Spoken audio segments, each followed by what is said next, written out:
Yeah,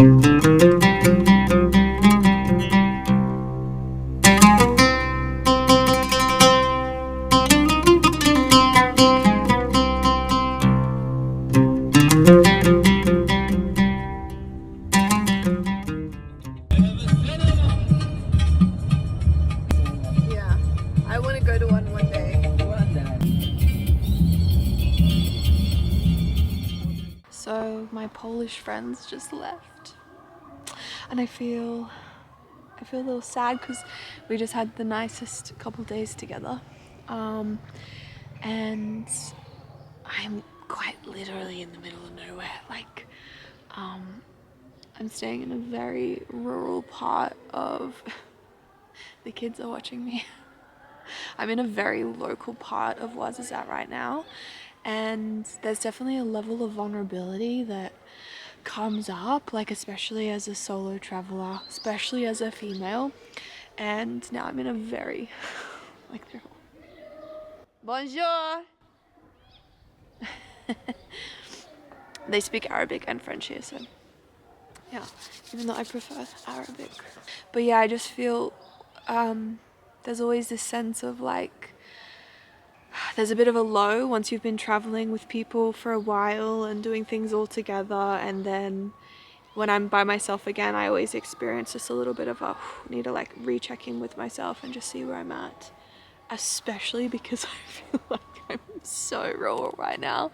Ouarzazate is the city before you go into the desert, so they call it the gates of the Sahara, just to give you an idea of how rural this place is.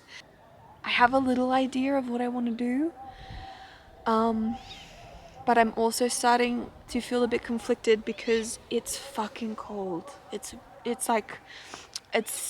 really cold. Like right now I feel okay, but this is the warmest stuff I have, and it's like the middle of the day, so I'm kind of scared to go to the desert at nighttime where I might freeze, but it's also a part of the adventure, and I feel like I've come so far, so let's see what happens.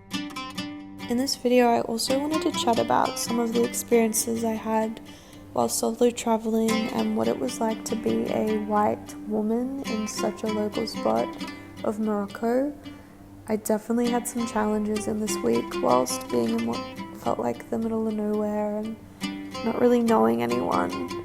But before I get into that, I also really want to show you a part of my solo adventure day in Ouarzazate and some of the things you can do here if you have a plan on coming. If you didn't know, Ouarzazate is known for having one of the largest film studios in the world and is known as the Hollywood of Africa. It has hosted a long list of blockbuster films such as Gladiator, The Mummy, Game of Thrones, the list goes on. So on this day I decided to go and check it out.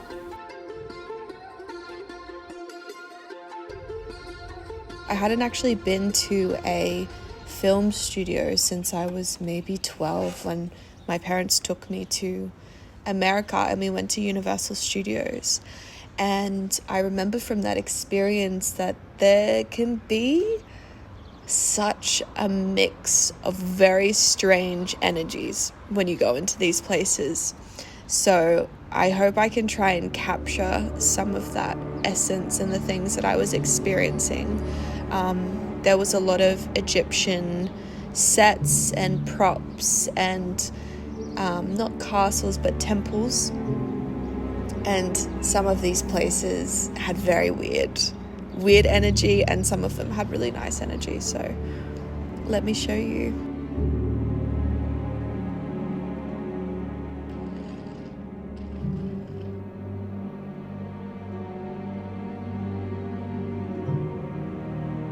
It's fucking massive.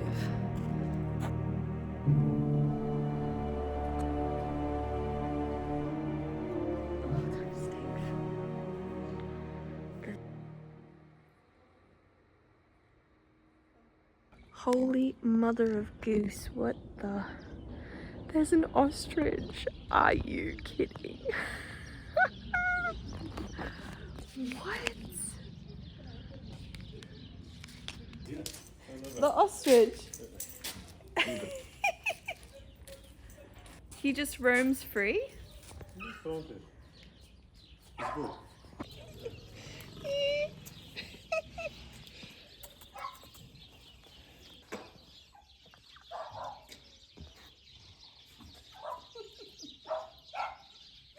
Wow. On va filmer. So this is where they keep the horses. See? He's very beautiful. Wow. Yes, you think so? Yes. Look. I continued walking around. I probably spent about an hour and a half here, and there's some things I didn't put on here because there really was some spots that had very strange energy, and I don't really know how else to explain it, but on these film sets, there's definitely an embodiment of some of the weird things that get filmed. And example, in this spot with the mummy had a prison set, and it was weird. It was really weird. I didn't want to film it, but just to give you an idea of some of the things that were in here.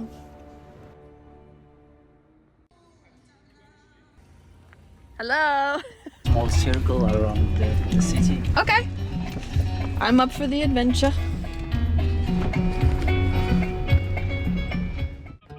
We had a little bit more time, so we decided to go into the city centre. Rashid wanted to show me the old Casbah there, that they were slowly rebuilding from an earthquake, and you could kind of walk around the sides to see. And then we went into the cinema museum where they had more props and clothes from some of the movies, and we spent a bit of time there before heading back home.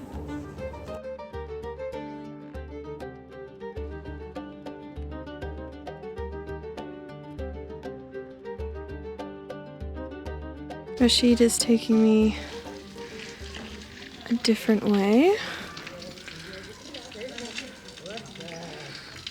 Yes, something I wanted to touch on as a solo traveler, as a female, traveling in a developing country, is that these places can sometimes feel really, male dominant. And for someone that's super sensitive and gets very emotional, it can feel really overwhelming. And in this week, I just had a bit of a challenging time because I was coming into my luteal phase. I was feeling really exhausted. I was feeling a bit lonely.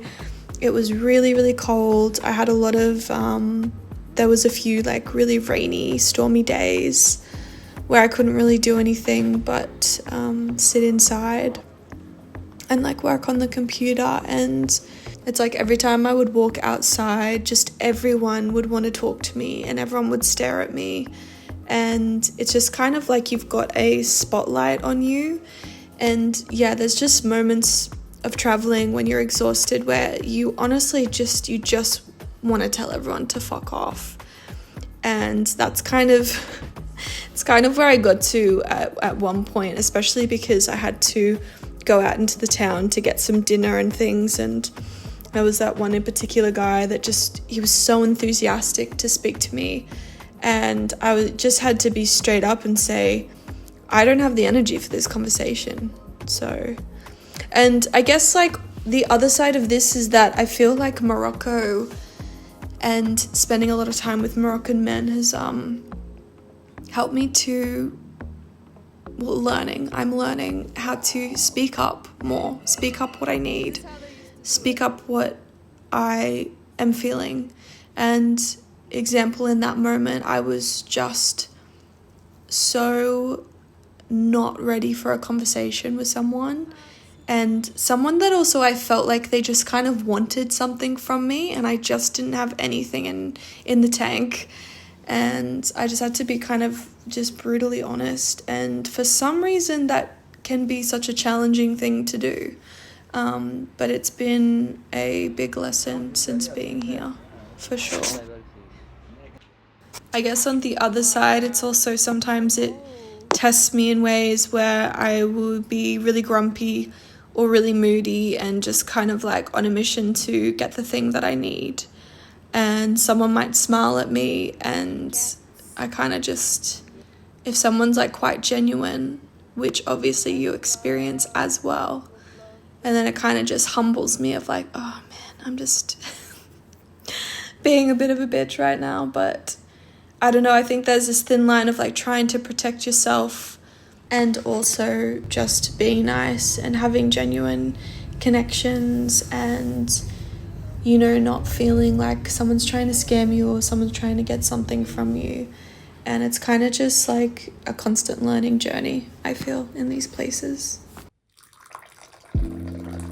After like a few days in the Riyadh, I ended up spending a lot of time with Rashid and Aziz, and they just really made the time there really special. And you know, even with Aziz, he didn't speak any English, but we somehow could laugh and just be silly. And I'm just really grateful for their connection, because at a time where I was feeling really lonely in what felt like the middle of nowhere, and I met these two souls that I just felt really connected to, and we would share meals at night, and Rashid would cook us all dinner and make tea and just have fun together. So I'm really grateful that even when you feel stuck, there's still going to be beautiful souls around.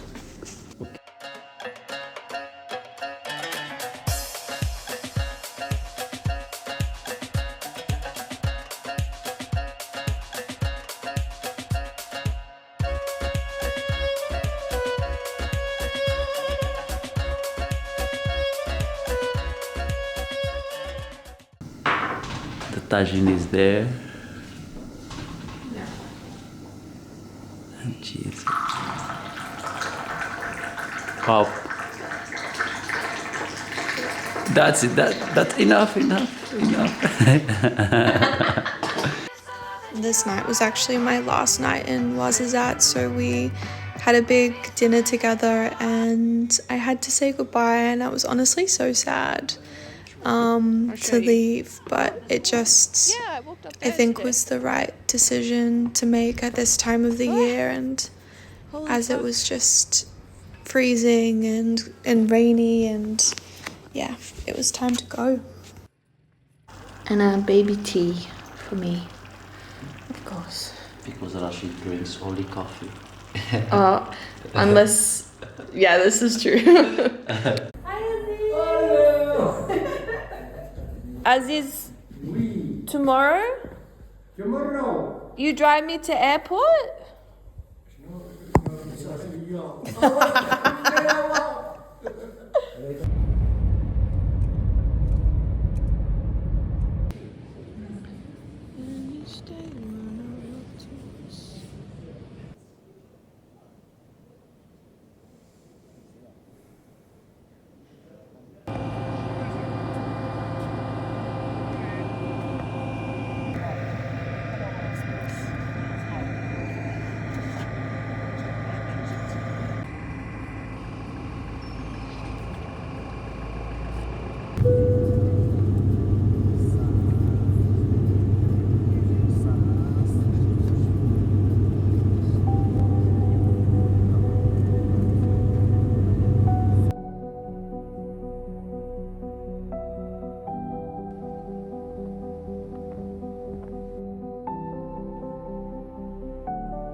This has been a very hard travel day, and I have broke down like twice.